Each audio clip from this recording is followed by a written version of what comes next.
Welcome in Winnipeg Sports Talk postgame. Winnipeg Jets losing 5-3 to the Vegas Golden Knights at Canada Life Center. Let's bring in Connor Hrabchak live on scene. Connor, how's it going? Good. In the building. Saw this one with my own eyes. Tough loss for the Jets. Tough loss. And coming into the game, that Tuesday night against LA, very disappointing. It seemed like the air came out of their tires after the Velarde injury. And coming in, you knew it was going to be tough against the defending Stanley Cup champions. And which Jets were you going to get? Without Velarde, were you going to get the Jets from the first couple games or the Jets from periods 2 and 3 on Tuesday? They did make some lineup changes coming in. Logan Stanley in for Nate Schmidt and Velarde out, Gustafsson in, and they did shuffle the lines around as well, putting Mason Appleton on the top line. Just quickly, your impressions of the lineup changes coming into the game, and they kind of did end up shuffling around the D a little as the game went on. Yeah, I mean, the Appleton on the top line I wasn't really a fan of, but because of that, it ended up being Iafallo, Lowry, Niederreiter on the third line, which turned out to be, I think, the best line of the night. Obviously, Iafallo gets the 2 goals. And then Logan Stanley, I thought, didn't really have an impact in this game, but Rick Bowness, after the game, I asked him how he thought he played, and he said, Logan did what we asked him to do and what we needed him to do. So the lineup changes, I think, I won't say they didn't work because I thought the Jets played well enough to win this game. But Appleton on the first line, I don't know how long that'll last. Yeah, we said it today. I want to pick Sports Talk myself on Hustler. Look out for that third line because that might actually be one of their top lines. And yeah, Alex Iafallo already had a goal as a Jet with 2 tonight. We'll just go through the game here as chronologically as we can. I mean, getting off to about as good a start as you can. Josh Morrissey shot off the right pad. Iafallo stick on ace. That's kind of what you want there. And Mark Scheifele, Kyle Connor with some chances. Cole Perfetti, who had seemed snake bit. I just have the lasting image of him in that Calgary game, in front, trying to lift it over Markstrom's pad, and he couldn't. He got a nice rebound from the Dillon shot. Was that the Logan Thompson? That was the start where you felt like Logan Thompson was going to have a big night. That was a big save there. Yeah, that was impressive. And then he had, I'm sure we'll get to it, he had the impressive save on Iafallo in the third as well. But that one in the first, the paddle, just desperation. And yeah, like you said, Cole Perfetti, there seems to be no one more snake bit than him in the lineup right now. And at the time, he hadn't scored yet. So it was a story, but then he ends up getting the goal later. Yeah, we mentioned Logan Stanley. He does take a penalty. Jets head to the kill. Kupari and Barron had some nice stuff going on in the offensive zone as they tried to get the puck out, but it came back in, and just a bomb there from Jonathan Marchessault. What was he? I wrote, wasn't the high slot, but it was like very high slot, like just below the blue line, just a rocket past Brossoit. Yeah, that was a nice play. There was a lot of nice clearly set plays on the power play in this game. That was one of them from Vegas. And yeah, Logan Stanley takes the penalty. And the penalty kill is something to note as well in this game, as the Jets last year had a top 10 unit. Kind of struggled in this game, but yeah, Marchessault, Conn Smythe winner. That's what he does. He scores goals, and he got Vegas on the board there. Yeah, you mentioned special teams, a big factor tonight. Vegas 2 for 2 overall, and the Jets 1 for 2. And the Jets come into the third period. We'll get to that, and we'll move on to the second period here. Dylan DeMello, tries to clear the puck, whiffs on it. Mark Stone steals it. Brett Howden in. I'm sure there are a lot of Brett Howden fans and Mark Stone fans in Winnipeg applauding that one. Yeah, when they announced Brett Howden got the goal, there was you could hear a few people that are clearly Brett Howden's family or whatever, cheering extra loud for that one. But DeMello on this one, I mean, just an unforced turnover, a really ugly turnover. And that was a story in this game. Rick Bowness was asked about it in the post game and said, we need to limit turnovers. We need to stop giving up 4 goals a game. The Jets have given up 4 or more in all 4 games to start the year. And this is how you give up goals in the National Hockey League to a team like Vegas, is you just give them the puck unforced. And that happened on a few of the goals tonight. And it definitely cost the Jets. Yeah, last year, the Jets, one of the top teams in goals against, limiting goals against. And this year where it's like 4 allowed in every game. I know the 5th one an empty netter, but hard to win games. I mean, they're scoring. I mean, last year was like, oh, you can't score, more than 2, or they kept whenever they scored 2 or less, they would lose. But here they're scoring more than 2, and they can't win. One line we said needed to step up into this one, Connor, was the Ehlers, Perfetti, Nemestikov line. It got shuffled around, but I'm looking at their, they had some nice chances there late in the second, but I'm looking at their shot attempts at 5-on-5. Those 3 guys up there for the Jets, above 60%, hanging around 65% range. What did you think of that line on the night? Yeah, I thought they looked great. We talked about how Perfetti was snake bitten at the start, getting robbed by Logan Thompson. He gets the goal. Ehlers, I thought, had a little bit more jump. He's went scoreless through the first 3 games. And then Nemestikov and Ehlers had chemistry together last year.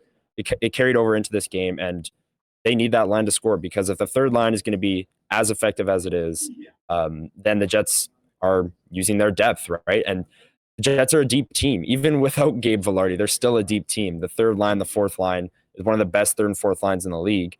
And if the second line can be a scoring complement to that first line, which kind of had an off night tonight, but I'm sure Mark Scheifele and Kyle Connor will bounce back. But that second line being a good complement is huge for the Jets going forward. Yeah, I did gloss over after what the Howden. Well, that was 49 seconds in, 15 minutes in. Alec Martinez gives Vegas the 2-goal lead. Giveaway, just walks in, in the slot and rips a wrister past Brossoit. Crazy shot. That's a tough one. Yeah, from. Go ahead. That was a loud ping.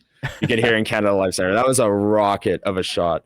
And yeah, Brossoit had no chance. Yeah, and you just mentioned Perfetti. Huge goal, answering back very quickly.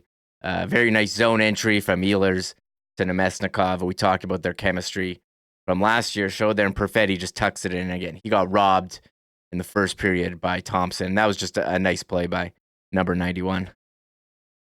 Yeah, that was a really nice passing play off the rush. Ehlers enters the zone, drops it to Nemestikov, who makes a guy miss, feeds it to Perfetti, goes backhand. It's just a pretty hockey play. And yeah, Perfetti finally gets his first of the year.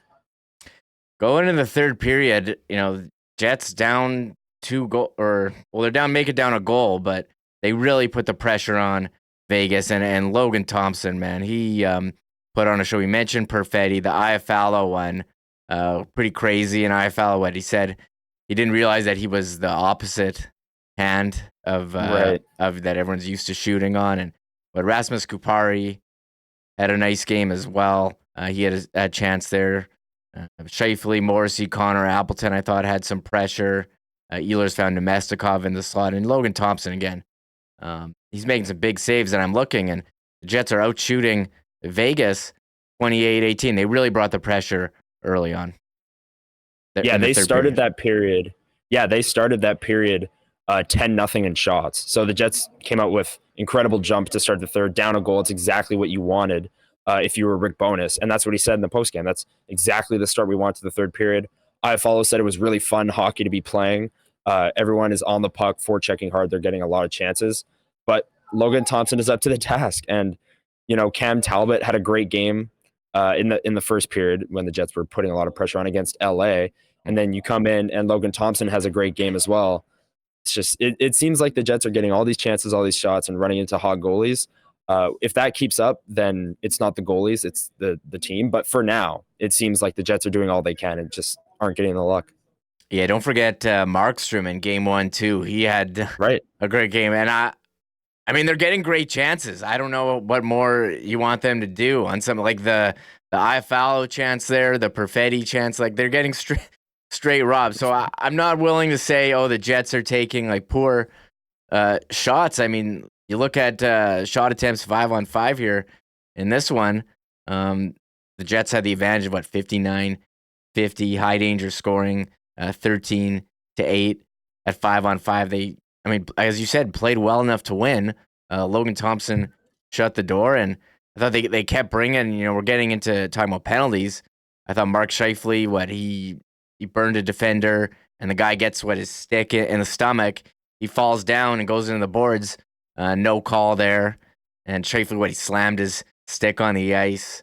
and slammed the door to the bench after that one. And again, I mean, Morrissey had a nice one-timer later. Ehlers had a chance at the side of the net. And I don't know what you thought of this penalty initially, but Rasmus Kupari's like in a race with Barbashev back to their own zone, and they get tangled up, and Barbashev is the one getting the penalty. So the Jets do get a power play opportunity. I don't know what you saw, what your initial thoughts, because it seemed like everyone thought it was Kupari getting the penalty. I was among the people that thought it was Kupari getting the penalty. I mean, the whole crowd reacted and started booing. So obviously your mind thinks, oh, that's a penalty. But then I think the puck went to Brossoit, and Brossoit went to play it, and the whistle obviously hadn't gone yet because the penalty was on Vegas. I didn't think that was really a penalty anyways on Barbashev. I think both players kind of ran into one another. Yeah, there's a little bit of a tug, but when you look at the things that the refs let slide in this game, I didn't think that would be the call. And then I'm sure we'll get into it, but right after the goal on that power play, Lowry gets tripped in the corner. I thought a pretty blatant tripping penalty, and that doesn't get called either. So it's the inconsistencies with NHL reffing sometimes, and that's just what you're gonna get. Yeah, so the Jets we'll spend a bit. I imagine we'll spend a bit of time on consistency and officiating as we go on. But the Jets do go on to a power play, and they've done this play a lot this year. I don't know if this is new or what, but who was it? Morrissey down low to Scheifele, and very quick pass to Iafallo in the slot, and he just buries one past Thompson, and it's tied 3-3. I'm sure the Canada Life Center is going crazy. Yeah, that really got the building going. It was kind of a shock initially because the play happened so quickly that it was like, oh, the Jets scored. But yeah, I've been to a few practices this year, and in the few ones I've been at, Mark Scheifele at the end of practice kind of likes to practice that pass from the goal line or walking out. You see him down there at the goal line, obviously working there on every power play now, and it works. I mean, Iafallo said in the post game, he said he played the bumper with LA. He's familiar with the position, and he looks comfortable there. As soon as you see the puck go down low, Iafallo is ready to shoot it. Scheifele fires it to Iafallo, and it's just a great play. And you take the Jets' second goals and third goals, and they were both well executed plays. And there was a lot of them on this night. Just half of them didn't go in, or more than half. Yeah, and that was Nikolai Ehlers down low. He was on power play 1 here with Velarde. They shuffled him in, and yeah, Iafallo moving. It was Ehlers to Scheifele to Iafallo. Yeah, to Iafallo. And then, I mean, it seemed like the Jets had all the momentum. You felt a comeback. It felt a lot like the Calgary game where they battled back to tie it late. A lot of similarities here. Running it into a hot goalie, tying it late, not getting to overtime. And here, yeah, as you said, right after that play, they're bringing the pressure. Adam Lowry gets the puck, kind of off his own entry on the point, and he goes to take it wide and take it behind the net, and he clearly gets tripped. And I don't know about you, but I thought it seemed like Vegas thought they were going to call a penalty. They were very hesitant to play the puck after initially touching it. I'm not sure what you saw on that one.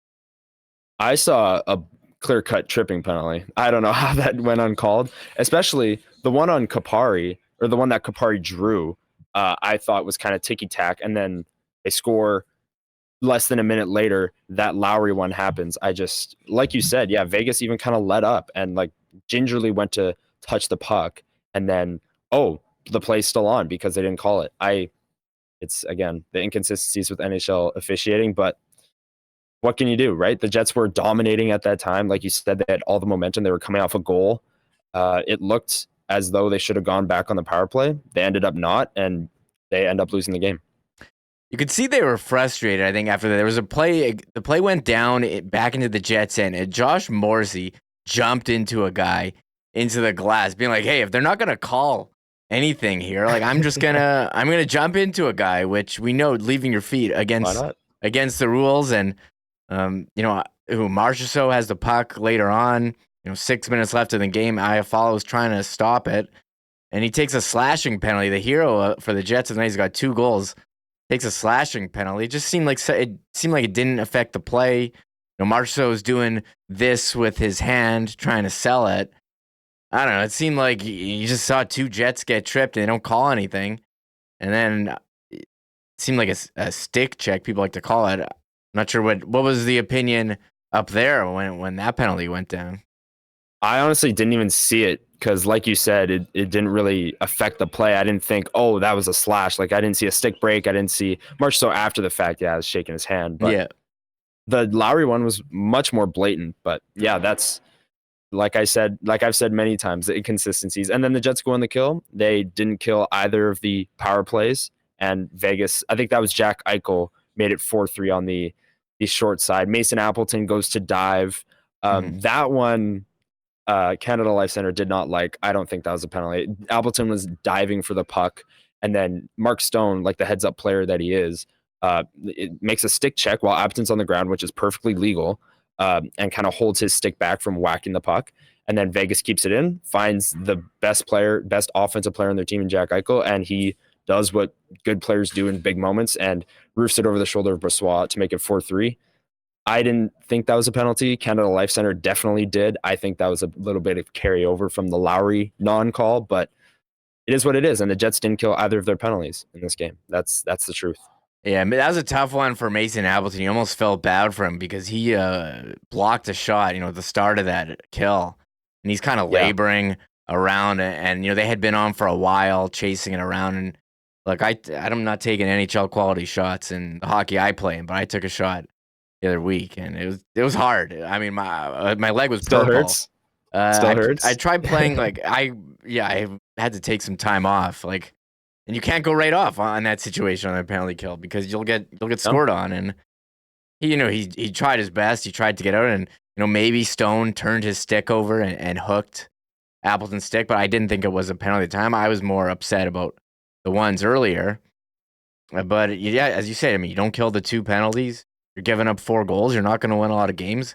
They played well enough to win, and maybe they had, I think Pionk had like a spin shot there before they scored the empty netter. But I mean, that was the game, and how would they score with? There was still 5 minutes left, but that's just a tough one to take after on the power play for the Eichel one. Kill. Yeah. I mean, yeah. It was deflating. They had all the momentum, and then, like you said, there's this penalty that I didn't even really see that results in them being on the kill. And then, the puck is so close to getting out of the zone. Appleton's swinging at his stick. Everyone thinks there's a penalty, and then Jack Eichel scores, and it's kind of a high emotion moment, and it's just deflating because you feel as a team that you've been robbed out of the last 2 calls. The call on you was not really a call. And then you're that close to getting the puck out and killing the penalty, and then you end up down a goal in a period that you have flat out dominated up until that point. So it kind of took the wind out of their sails, and from that point on, they didn't really generate many chances. No, Vegas, they know how to lock it down. They're the Stanley Cup champions. They haven't lost this season. This was a nice win for them, but I think for the Jets, you can certainly take away some positives heading into next game against Edmonton, who did lose tonight to Philadelphia, so they're going to be all pissed off from that. But I think if you're the Jets, you've showed that even without Gabe Vilardi, who's out 4 to 6 weeks, you still have multiple lines that can contribute. You can still keep up with the Stanley Cup champion. So I do think you have to feel, even though you got robbed by Logan Thompson all night, I think you have to feel pretty good about your game heading into Edmonton. Yeah, and like I said, if this keeps up, if the goalies are goalieing them game in and game out, then at some point it's not the goalies, right? But for the time being, you kind of just have to believe what your eyes and what the analytics are telling you. And that's the fact that the Jets are generating a ton of chances. They're just not going in. Logan Thompson had a great night. Cam Talbot in the first period, keeping it 0-0 against LA, had a great period. And then the Jets fell apart. Jacob Markstrom in game 1 had a great game. The Jets had 37 shots in that one, and he was up to the task. So for the time being, you just kind of have to believe the fact that this team is dominating the shot share. They're dominating the expected goals, all the fancy stats. But at some point, they're going to have to win a game and not give up 4 or more goals. That's just, you can't win every game 5-4. And right now, that's the only way that they're going to win the games. So the goaltending has to improve. I didn't think Brossoit made any big time saves that should have been a goal in this one. Hrabchak obviously had his struggles in his first 3 games, but if the Jets keep playing this way, you just have to hope that things will get better, because they're doing all they can to a certain extent. Trust the process is what you're Trust saying. the process. And Yes. the Jets outshooting Vegas, as you said, 39-27. Face-offs a bit of a concern, 40% on the draws there. And we've mentioned face-offs and the Winnipeg Jets. And special teams, the difference in this one, as it was the difference in Calgary as well, where they couldn't score on the power play and allowed a shorthanded goal. So a couple things to clean up, but I mean, you got to feel good about the way overall. I think you got to feel good about the way that you played, but disappointing. You don't get 2 points. You don't even get one. Yeah, and 1-3 through 4 games, like it doesn't matter how you got to that point. You're at that point. You're 1-3, and Edmonton, like you said, not playing their best hockey. They're going to be coming in motivated on Saturday, and then the Jets are back home against St. Louis on Tuesday, which is a divisional matchup. And divisional matchups, there's no guarantees there, so the schedule doesn't really get any easier. I mean, the defending Stanley Cup champs who are undefeated, it doesn't get much tougher than that, but Edmonton and St. Louis coming up. Those are games that the Jets, if they keep playing the way they do, should win. And hopefully they get some better goaltending and don't give up 4 or more goals. All right, Connor. Well, thank you so much for hopping on here with the do a little post-game show on Winnipeg Sports Talk. Looking forward to reading your thoughts there at thehockeywriters.com as well. And hopefully we can do this one again soon.